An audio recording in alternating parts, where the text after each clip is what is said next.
সমুদ্রের বিশালতার যেমন শেষ নেই, তেমনি তার রহস্যেরও শেষ নেই। সমুদ্রের সৌন্দর্যে অবাক হয় না এমন মানুষ খুঁজে পাওয়া মুশকিল। এই সমুদ্রের তলদেশে হাজার হাজার প্রাণীর অবাধ বিচরণ। বিশাল সমুদ্রের কিছু অংশ প্রাণীরা প্রজননের জন্য বেছে নেয়। বঙ্গোপসাগরের মধ্যেও আছে এমনই একটি প্রজনন অঞ্চল, বিলুপ্ত প্রায় কিছু সামুদ্রিক প্রাণীদের অভয়ারণ্য। বিস্ময়কর হলেও সত্যি যে বাংলাদেশে রয়েছে সোয়াচ অফ নো গ্রাউন্ড বা সং নামে বিশ্বের অন্যতম গভীরতম খাত। অনেক আগেই ব্রিটিশরা সোয়াচ অফ নো গ্রাউন্ড নামকরণ করে এই স্থানটির। সোয়াচ অফ নো গ্রাউন্ড যেখান থেকে শুরু, সেখান থেকেই হঠাৎ করে পানির গভীরতা বেড়ে গেছে অনেক। এর জন্যই এমন নামকরণ করেন তারা। সোয়াচ অফ নো গ্রাউন্ড বিশ্বের অন্যতম খাত বা ক্যাননের মধ্যে অন্যতম গভীর খাত। অনেকেরই মতে সোয়াচ অফ নো গ্রাউন্ড বিশ্বের দ্বিতীয় বৃহত্তম খাত, যা 1,25,000 বছর আগে তৈরি হয়েছিল বলে মনে করেন বিজ্ঞানীরা।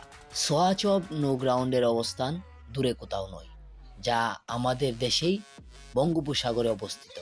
মংলা সুন্দরবনের দুবলারচর বা সোনারচর থেকে সোয়াচ অফ নো গ্রাউন্ডের দূরত্ব 30 থেকে 40 কিলোমিটার। এছাড়াও কুয়াকাটা থেকে সোয়াচ অফ নো গ্রাউন্ড প্রায় 90 kilometre. Swatch of no Ground বঙ্গোপসাগরের তলায় একটি উপত্যকা বা মেরিন ভ্যালি। একে আন্ডার ওয়াটার ক্যানিয়নও বলা হয়। সোয়াচ অফ নো গ্রাউন্ড প্রায় 3,800 বর্গ কিলোমিটার এলাকা জুড়ে অবস্থিত। সোয়াচ অফ নো গ্রাউন্ডকে স্থানীয় জেলেরা নাইবাম বলে ডাকে। সাগরের গভীরতা তারা ফুট বা মিটারে নয়, বাঁশের হিসাব বাম অনুযায়ী রাখে। এই স্থানের কোনো হিসাব তাদের কাছে না থাকায় নাইবাম বলে ডাকে। এই স্থানটি মারিয়ানা ট্রেঞ্চের মতো, বাংলায় যাকে বলে অতর বিষবর্ষী। এখানে পানির গভীরতা অন্য অন্য অংশ থেকে বেশি বলে তাই পানির রং হয়ে যায় সম্পূর্ণ ভিন্ন। সাধারণ সমুদ্র তলদেশ থেকে Swatch of no Ground 1,340 metre পর্যন্ত গভীর। সোয়াচ অফ নো গ্রাউন্ডে বিভিন্ন সামুদ্রিক প্রাণীর অবাধ বিচরণের কারণে বিখ্যাত।